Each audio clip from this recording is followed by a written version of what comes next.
Grant Robertson. Thank you, Mr Speaker, and I can reassure the member that we will of course be supporting this motion, given the incredibly important work undertaken by the three officers in question, the Auditor-General, the Ombudsman and the Parliamentary Commissioner for the Environment.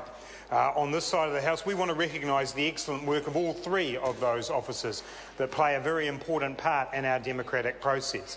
And despite what the Leader of the House might think, in actual fact the use of the Office of the Ombudsman and increasing use of the Office of the Ombudsman is in fact a sign of a government in trouble, a sign of a government that doesn't want to release information, that wants to cover up information, that wants to make sure that New Zealanders cannot get resolution to their problems, particularly if you live in Christchurch. My colleague Clayton Cosgrove and Ruth Dyson will both speak about that in the course of this debate. So that's the reason why the Office of the Ombudsman is getting so much more use. And Mr Speaker, on this side of the House, we will continue to make requests of the Office of the Ombudsman because it is this government that is refusing to release information. It is this government that is pushing out the release of information so that the public has to fight tooth and nail just to find out what this government is up to. If this government actually had even a small proactive strategy in terms of the release of information, it would decrease the number of complaints going to the Ombudsman. But there is no doubt that the increase in complaints to the Ombudsman is a direct result of this government's failure to release information, its desire of ministers to systematically avoid answering questions, avoid releasing information, avoid transparency, because that's the record of this government. They're arrogant, they don't want people to know what they're up to, they're out of touch with the concerns of New Zealanders, and the one thing that they can do in the face of the Official Information Act is withhold and avoid. Now, the old story, Mr Speaker, from the previous National Government with Tony Ryle had a big drawer in his office full of OIA requests, that he would leave in there until someone complained the third and the fourth and the fifth time, and then finally they'd get released. That's the approach of this government. Under this term of the National Government, we've had government departments investigated because of their failure to perform their functions under the Official Information Act. There is no respect for that act within the current government, and having been a staff member in a previous government, I know sometimes ministers are a bit reluctant about releasing information, but they obey the law, and they obey the spirit of the law, and this government has consistently failed to obey the spirit of the Official Information Act. So at the moment, the Ombudsman Office in the last year received around 13,684 complaints. That is a 29% increase in the number of complaints. 29% increase in that. There has been an increase in funding in this budget, which is why we're voting for this motion. But that comes after years of underfunding from this government. For the Ombudsman to go cap in hand, as she had to do to a previous committee, to say, please, I cannot meet the requests that are coming into my office, staff under extreme stress, staff resigning because of the stress. So finally the government gets around to increasing a little bit of money, and it is welcome, and I'm sure it will be welcomed very much in the Ombudsman's office, but it does not make up for the underfunding that has happened over the last 5 years of this national government. Mr Speaker, we support the Office of the Ombudsman and their work. We want them to be able to respond quickly to complaints. They have not been able to under this government. Finally, they get a little relief out of this particular motion that we're passing in the House today. Mr Speaker, I also want to talk about the Parliamentary Commissioner for the Environment, and I want to put on the record of this House the appreciation of the Labor Party for the work of Dr Jan Wright. She is a true officer of Parliament. She will make her view known on environmental issues without fear or favour. And it doesn't matter if it's a Labor government or a national government, she will ensure that her role as Parliament's representative on the environment is upheld. And her office is one that fully deserves the increase in funding that she will receive out of this motion being passed. Again, having suffered under a lack of increases in recent years.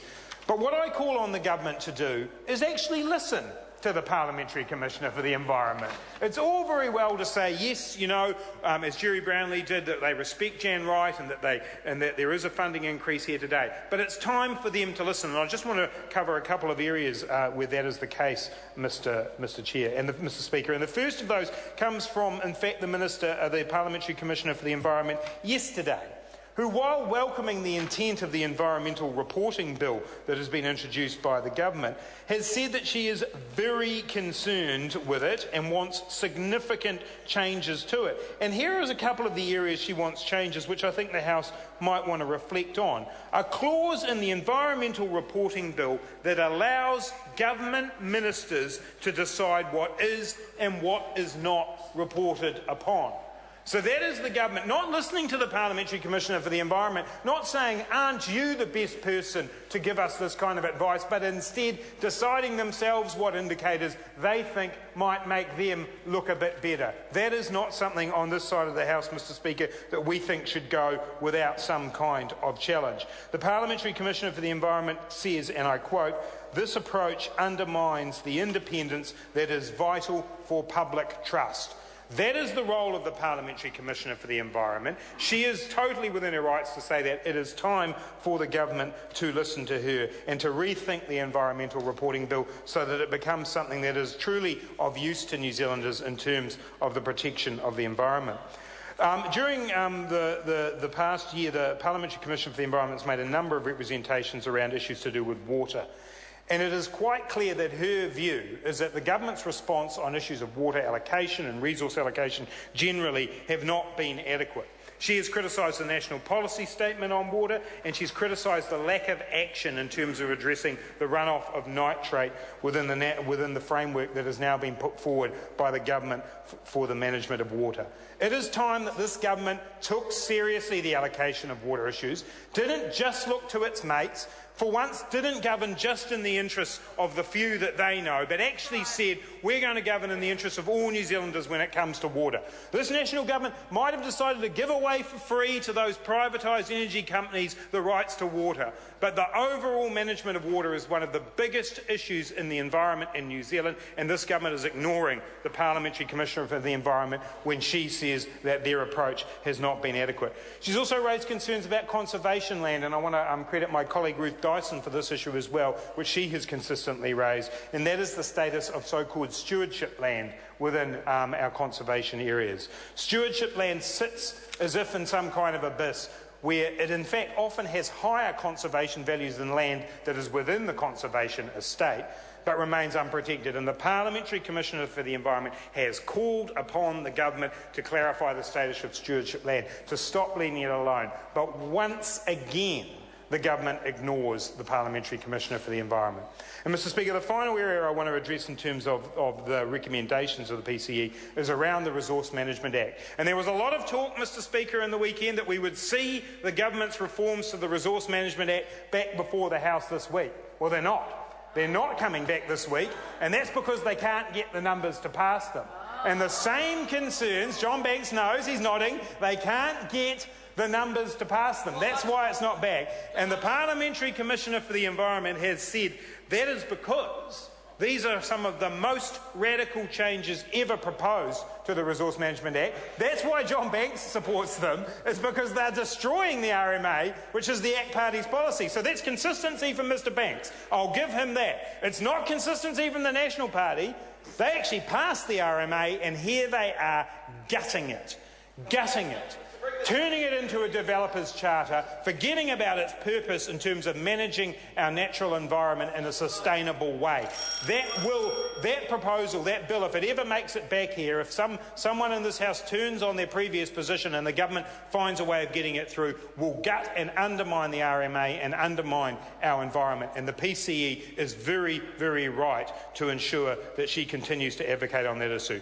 So, Mr. Speaker, on this side of the House, we strongly support the funding for the Parliamentary Commissioner for the Environment and her work. We also strongly support the work of the Auditor-General. They continue to provide a good service to this Parliament and indeed to New Zealand as a whole. Once again, the government has ignored reports that they've made, particularly around the Sky City issue, which had some serious allegations around the involvement of John Key and other ministers in that decision. Yes, it did. Mr Brownlee had. Mr Brownlee's actually the only minister who comes off all right in that report, so he should probably actually endorse it. Other ministers didn't. They interfered in the process. We need a strong Auditor-General to be able to raise those concerns. But what we truly need, Mr Speaker, is a government that will actually listen to the advice of these parliamentary officers, Mr Speaker. This government is out of touch and arrogant and has stopped listening. A Labor government will listen to these officers of Parliament and will strongly support them, as we will do by voting for this motion today.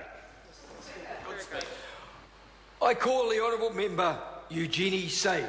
Thank you, Mr Speaker. I'm pleased to take a call for the Green Party on the alterations to the 2013-14 appropriations and the draft budgets for 2014-15 for these three parliamentary